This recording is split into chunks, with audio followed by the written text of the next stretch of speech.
Welcome back to the Introverts Anonymous podcast. I am Daylin, but I go by Daeyism. This is the third episode. This is actually my second time getting back to recording the episode or whatever, right? This is my second time trying to record this episode.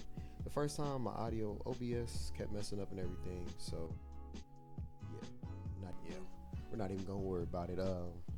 I decided to sit down, hopefully try to tackle it with as much energy that I had the first time, because that definitely took a lot out of me. Grab your mood organizers, whatever that might be, tobacco, ashwagandha, any of those, you know what I'm saying?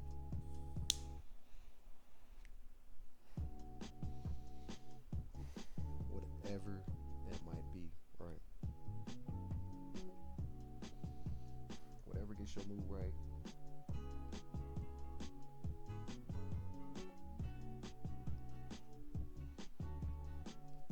Right.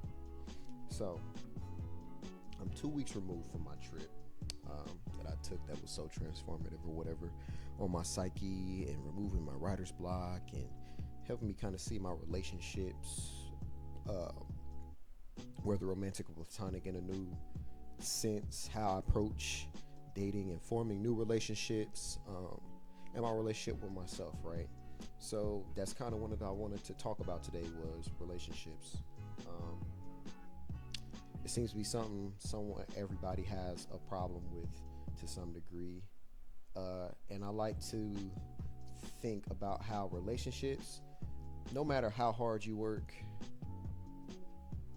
just because you're working hard on a relationship doesn't mean that there's anything going to come from that relationship, because relationships are weird in that, like with anything else, 9 times out of 10, if you work hard and you're smart about it, you will gain something, whether it's how much money you want to make, whether it's your education and skills, whether it's your fitness or your daily routine, whatever. Normally discipline and all that other good stuff, you will get your desired outcome when you commit yourself, right? But with relationships, not the same. No matter how hard you think you're working, how smart you are, how emotionally intelligent you are, it does not matter. That does not mean that a positive outcome is going to come from a relationship, because relationships can be unpredicting sometimes.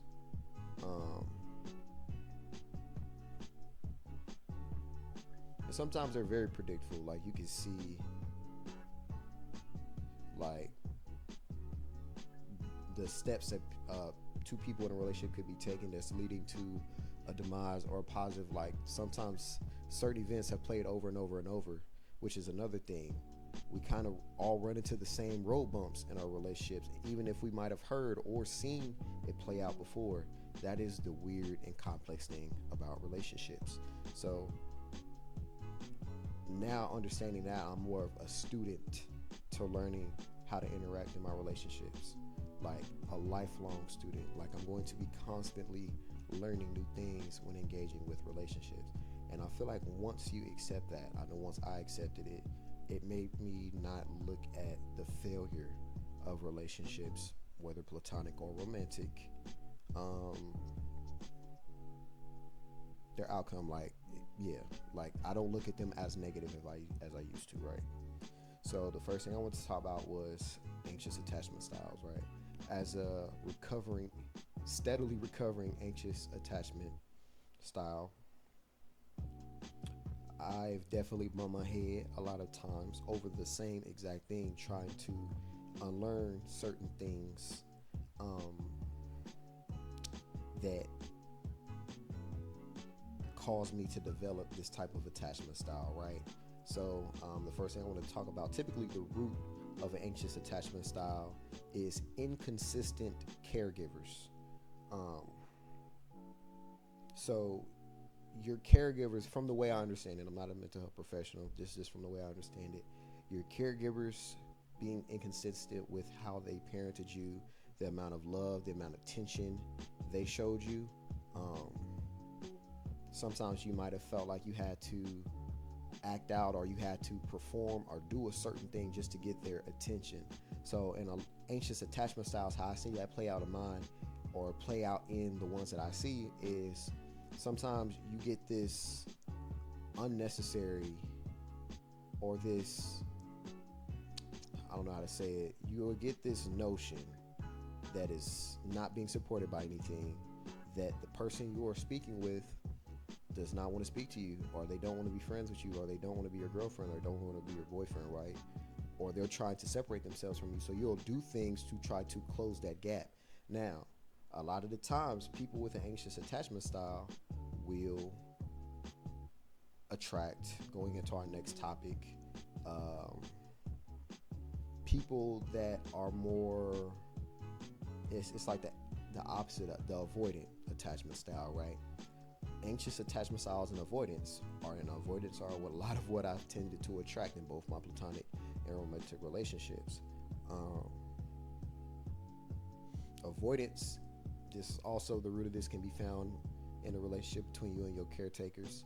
Oftentimes when they see things that are in a relationship, they are more quick to bail from the relationship and widen the gap that the anxious attachment style is trying to close. So my only advice, and I mean this is kind of all going to tie back together at the end, my only advice for that dynamic, right, of course, is communication, right? The reassurance that the anxious attachment style needs, the avoidant is going to have to understand is a prerequisite to the relationship. But also, the anxious attachment needs to understand that the avoidant is going to need some space sometimes, or the avoidant probably isn't in the state of disarray when it comes to the relationship as the anxious attachment style is going to be, right? So let's say this relationship dynamic that we're talking about right now, going into our next topic, or going into our next point about relationships, is knowing when to let go, right? Whenever I feel like whenever you start to question a relationship, you need to really first do the inner work to see what possibly am I projecting onto this situation that might not just be there, right? Because your feelings are valid, but they might not be, the situation might not be the causation for what you're feeling. You could be projecting something from previous scenarios that look different onto the same situation. However, you're dealing with a different person. So a lot of the times, anxious attachment styles they might notice from the previous relationship, when that person started to separate and then eventually leave them, that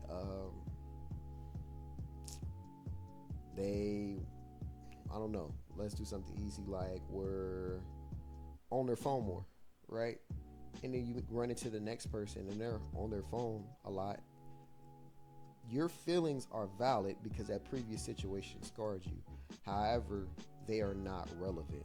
So I would first say, for the anxious attachment, do the work to see you're not projecting onto the situation, because all your feelings are valid and worth exploring. So you definitely got to just double check to make sure you're good, and then actually start to see and observe the behaviors to see if there's anything that just genuinely doesn't make you feel good and not make you not feel supported, right?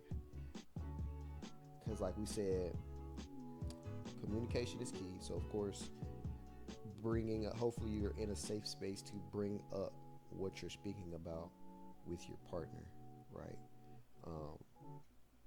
Because if they don't know what you're going through internally, they may not, that you're not allowing them to be aware and sensitive towards your sensitivities, especially throughout life. As we get more bumps and bruises, we gain more sensitivities, and that's okay.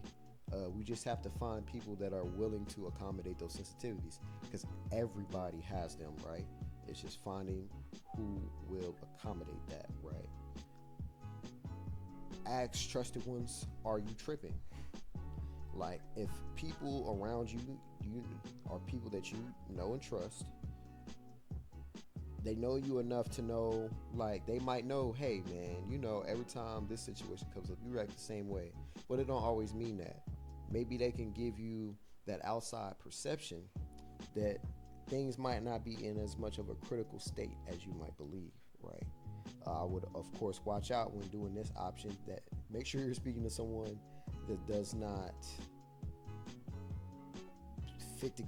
stand to gain anything from the demise of your relationship, right? Just a little side bar advice. But check with your trusted ones. Let them check you. Let them help you co-regulate and all that good stuff. And then just further want to say, like, don't ignore your feelings. Explore them. If you ignore your feelings, they get bottled up and then they come out at wrong times. Explore them. Ask questions about them. Talk to people that might have been in similar situations. Like, really explore these things so you know how they are affecting you as a human being and how they're affecting your relationship. You got to talk about it. And then if you decide you get to a point to where you have to exit, this situation just is really not working out. You've done all the self-work to self-identify whether you or them were the problem, or maybe there's just the circumstances. Now it's to a point where you have to just you don't want to move. You got two options. You can either rip the band-aid off, or you can wait till you're ready, right? Now I'm the rip the band-aid off kind of person, because the sooner you can get out of a bad situation, the sooner you can start healing from it. But sometimes you don't want to bring up your issues or where you're at as far as your ultimatum until you're ready to make that step. Because if you're not ready to, and then you bring that up, and then that person's like, okay, that's a problem, I'm going then. But you just genuinely weren't ready for that. That might do more harm than you might be ready for. So I say rip the band-aid off, but if you don't want to say anything until you're ready, I think that's okay too. It's just all in what we're willing to deal with. I would say in any relationship, if you are feeling like you're being dealt with at arm's reach, right? You're being dealt with, and a lot of times as an anxious attachment, you will feel that way because you're steadily trying to close the gap. So if you're with someone that's just not as invested in the situation as you are, or a person that is an avoidant, you're steadily and always trying to close that gap of intimacy, of communication, of a whole number of things, right? But explore that feeling, right? I know that is a feeling I felt before. Explore it. Check yourself, ask your friends, discuss it with that person. What are good boundaries for certain things? Like, how long is it okay we're on the phone for? How many times can I call you throughout the week? How many times do you want to hang out? See if y'all are in alignment with those particular things. And if y'all are, then perfect. If not, then that might be for you. If this is something you suffer from, not necessarily suffer from, have to deal with in your relationships, then yeah, explore it, get to the root of it. And I would say it is, if you feel like you're genuinely being dealt with that way, even if it's not the person's intentions, or even if they really are trying, I do think that is a good cause to let that situation go. It's not serving you anymore. And to not say that all relationships are transactional, I do feel like as much as I'm pouring into your cup, you should be able to pour into mine. And also realizing in our relationships that sometimes you will be pouring into one cup more than the other because we all have our ups and downs in life, right? Um, but that type of exchange has to be going on because if it's flowing one way, you will eventually, you know, uh, you will tire yourself pretty much. So you definitely want to make sure that that type of connection is there. There are a whole list of different types of like attachment styles and relationship styles with people. But this one is the one that I've had to deal with the most in my entire life. I also would like to say it's the most annoying because I feel like with it, I'm also very quick to attach myself to people in certain situations that other people probably wouldn't. Um, and it's just something that takes a lot of awareness. And once you're aware of it, study it, get to know what's going on. You do this with any personality trait or character trait you feel you have that you're trying to change. And once you understand it, then try to avoid the emotions or the I guess not say emotions, but the steps you take to get to those emotions in the process of identifying that. So that way you can, train yourself out of whatever that thought process is. But yep, that's pretty much all I had. Like I said, that me having to re-record just really blowed. I was supposed to have 4 episodes out by now, but that's cool. We're gonna keep it moving. I appreciate everybody, all 21 subscribers that I have right now, because I got y'all pretty quick. Y'all should DM me if you've reached out this long, just so I can keep up with who's watching. Because I might tap in with y'all to see what y'all want to hear and that type of thing. I'm gonna keep the episodes about this because it's just easy to pump them out quicker. I feel like you're getting good content, good information.